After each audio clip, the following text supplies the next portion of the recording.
Hey everyone, and welcome to another Mech Merlin stream. As promised from my Tuesday stream, we are building the Play Keyboards model OLED. So welcome to FitLab, long time no see, Arcyril, Wilford, and Zay the Banana. Thanks guys for joining in. Anyway, let's talk about what we're building today. If you guys want to see the initial unboxing, my first experience with the board, definitely check out the stream, which is now on YouTube. Just as a quick overview, we are building the Model OLED from Play Keyboards. If you are familiar with the Model M SSK, this is basically a modern day copy of it. I know that there are others out there, such as the one from Vortex, and there's also like the Unicomp one. But this one has a fancy little OLED on the top right, which also functions as a button. So you can press it for whatever you want it to do. It's also QMK powered. So all the VIA and VIAL stuff works on it just great. The board does go on group buy on January 12th of next year, January 12th, 2024, and starts off at $450. So do keep that in mind. Definitely more for the vintage aesthetics. If you really love that stuff, then this is the board for you. I did find out though that the model that I unboxed this past Tuesday is actually more of a prototype than the actual unit. I do have a couple list of changes for you guys. Number one, the bottom case has a different engraving, changed to specially designed logo, and the inspiration is from the side of the board.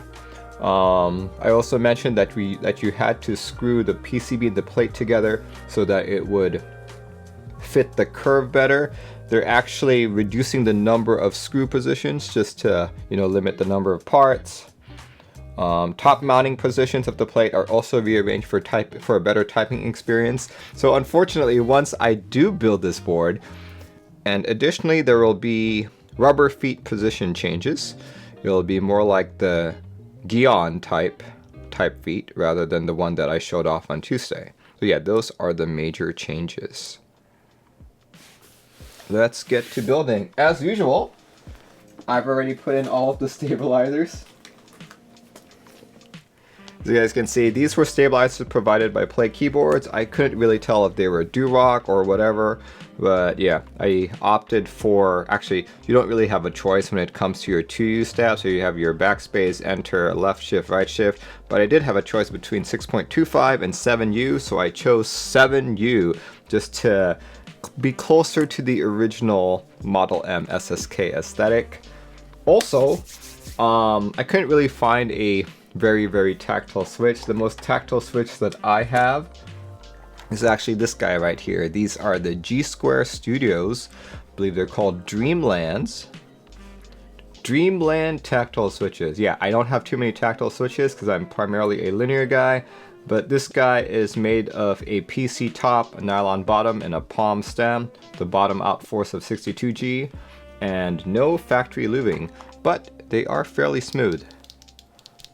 Yeah, that's what we'll be doing today to somewhat approximate the feel of a buckling switch. So Play Keyboards was kind enough to give me a build guide. So from the looks of it, the screws needed to affix the plate to the PCB are these 6 holes right here, 1, 2, 3, and we will need 3 different screws, or 2 different screws. One that goes into the back of the PCB, which is smaller, one that goes in from the top of the plate, which is a little bit longer, and the little standoff that goes between each of them. So yeah, just six places for now.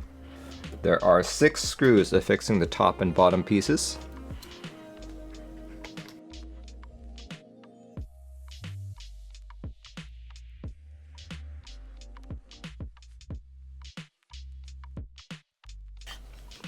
Okay. So there we go. Look at that. So we need to remove that plate.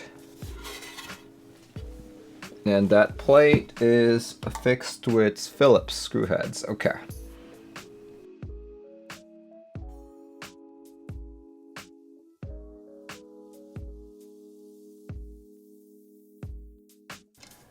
I don't know what the new positions are, unfortunately. But as you guys can see, this is regular top mount. It's not gasket mount or like anything. But yeah, check it out. curved plate, which is why the PCB that I showed you guys earlier has so many flex cuts in it. It's to accommodate that that flexiness. So look at that. Okay, so with that said, I need to put the standoffs in. And apparently, we only need the 6 positions, 1, 2, 3, 4, 5, 6. It's said to use the longer screws, and then the standoffs.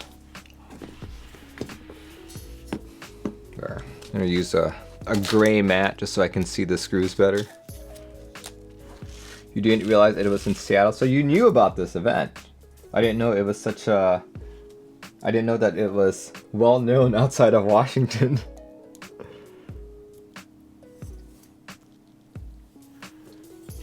All right. Let's see.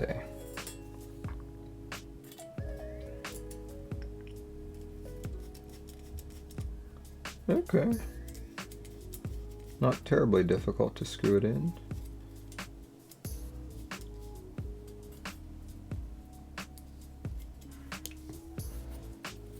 Only heard of it, never seen what it looks like.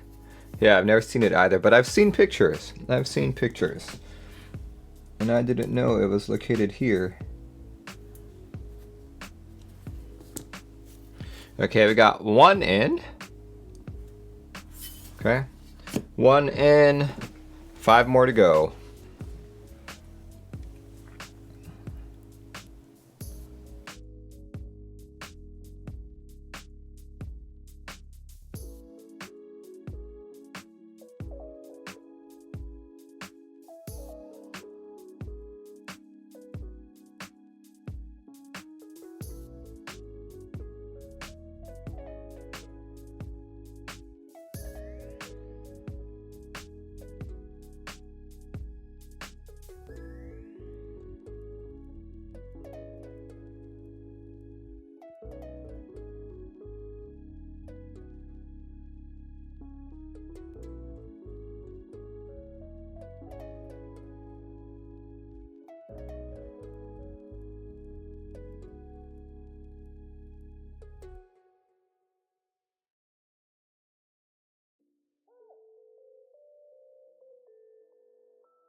Alright, so putting on the switches on this guy is going to be interesting because it's a hot swap. So usually you want a flat back for your hot swaps to fit into, because if it's not flat when you're putting your switches in, there's a chance that you can pop the socket.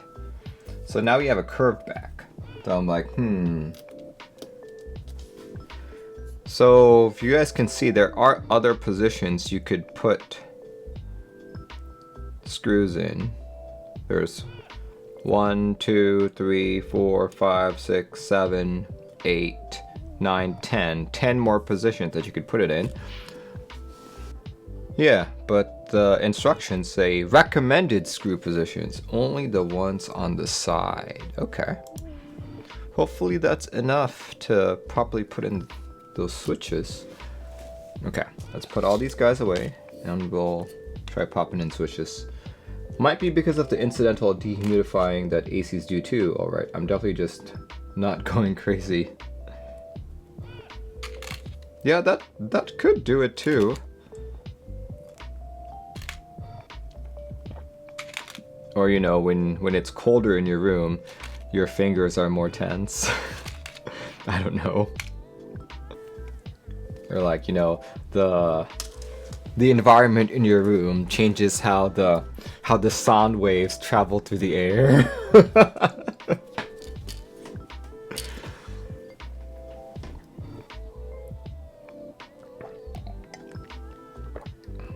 All right. Looks like the flattest part of this board. Man, okay. I can do it this way. Cold air is denser too. There we go.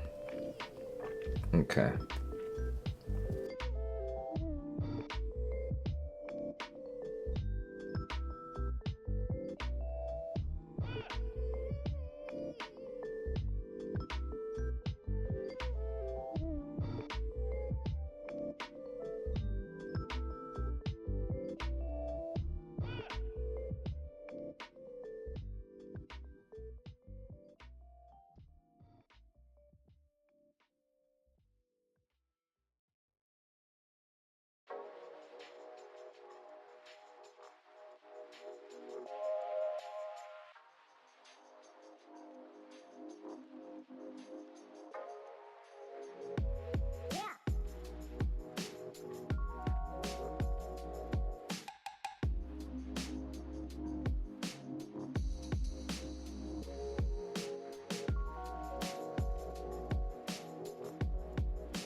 Okay.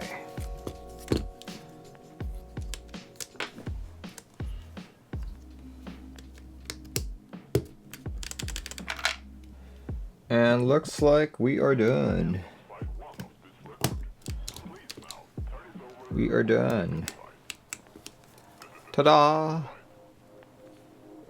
Alright, let's put that plate back on. Actually, no, the plate's already there. I need to put it... I need to actually mount it, that's what I mean.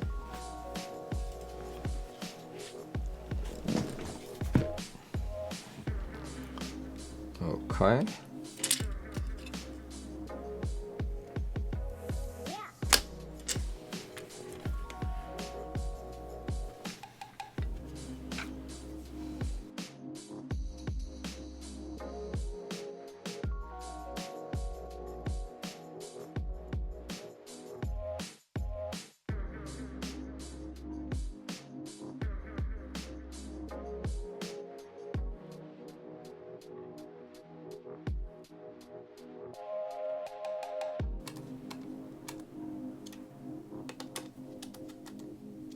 All right.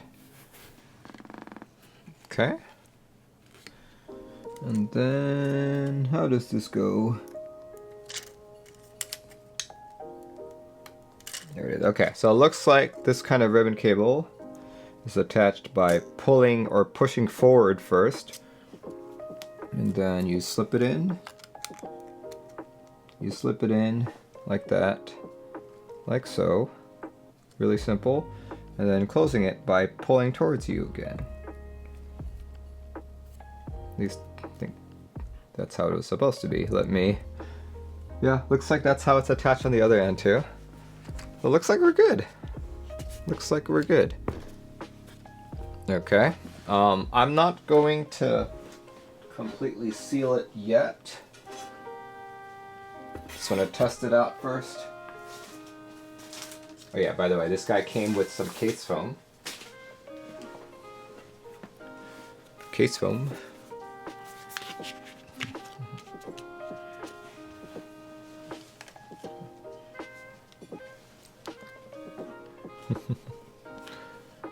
So I'll just do it like that for now.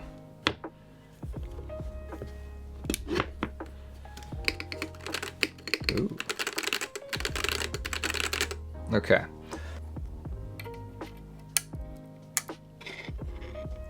There it is. Seemed to work. Oh, that's annoying as hell. It seems to be working.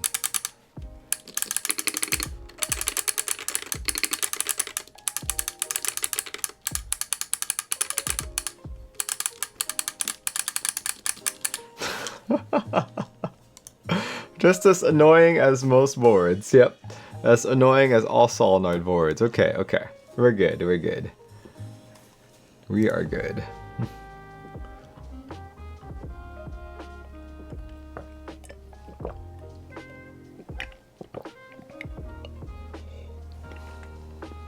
Yeah, I know, right? Okay. My only gripe is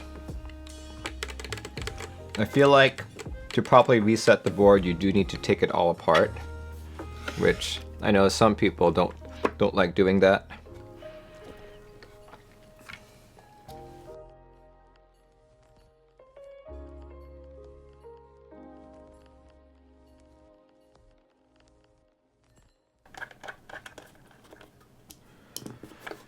All right, there it is.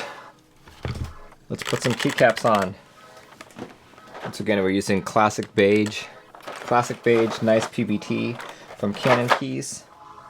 Simply because I think it's probably the best combination for this board right now.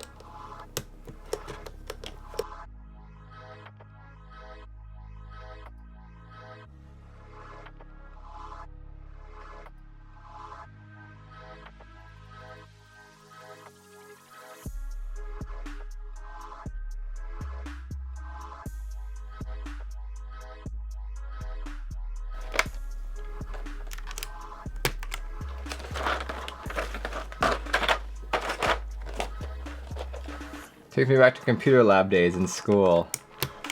There we go. All done. All done. Okay, that... I don't know about you guys, but that looks hella classic. Look at that. Here, let's change the view.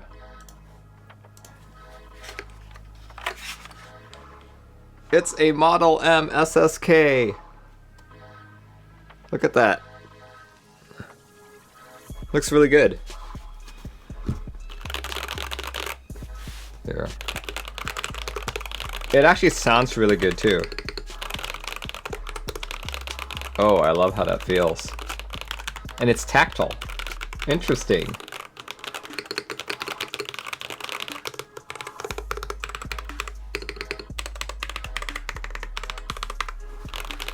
These are unlubed switches, by the way.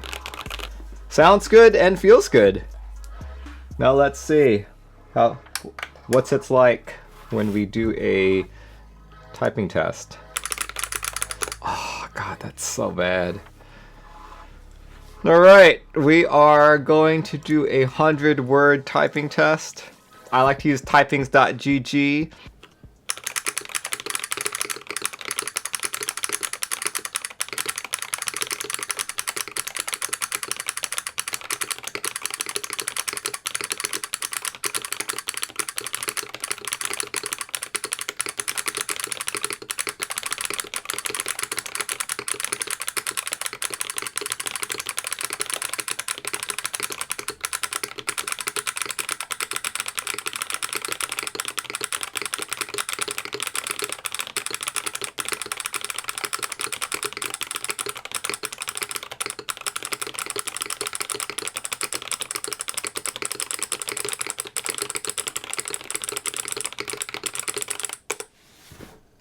Wow, okay.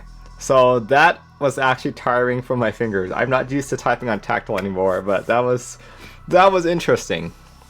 Very, very interesting. Now let's figure out how to turn off that solenoid, if I can.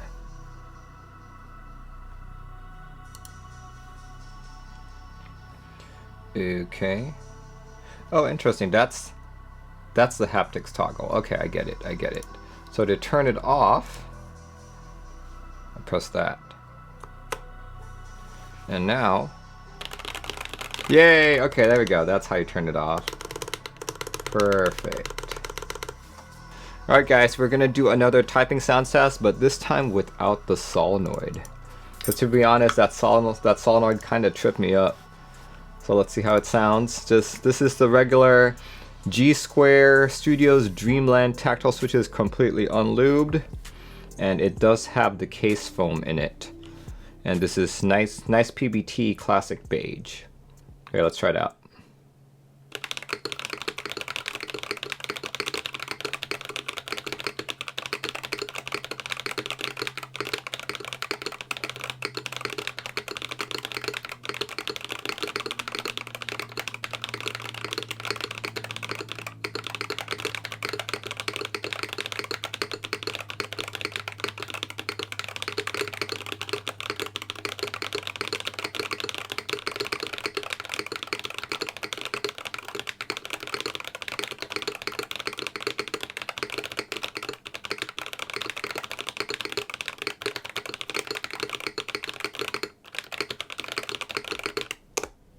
Alright, I definitely like how the board sounds. That's a very cool sound for a vintage S board. The solenoid is cool, but in reality, it's just to be like, hey guys, check it out, I've got a solenoid. Check it out. I press the OLED button. Look at that, and then I'll be like completely bored with it. So then I'll be like, okay, no more solenoid. No more solenoid. Sounds pretty normal. But yeah. Totally looks classic, as you guys can see.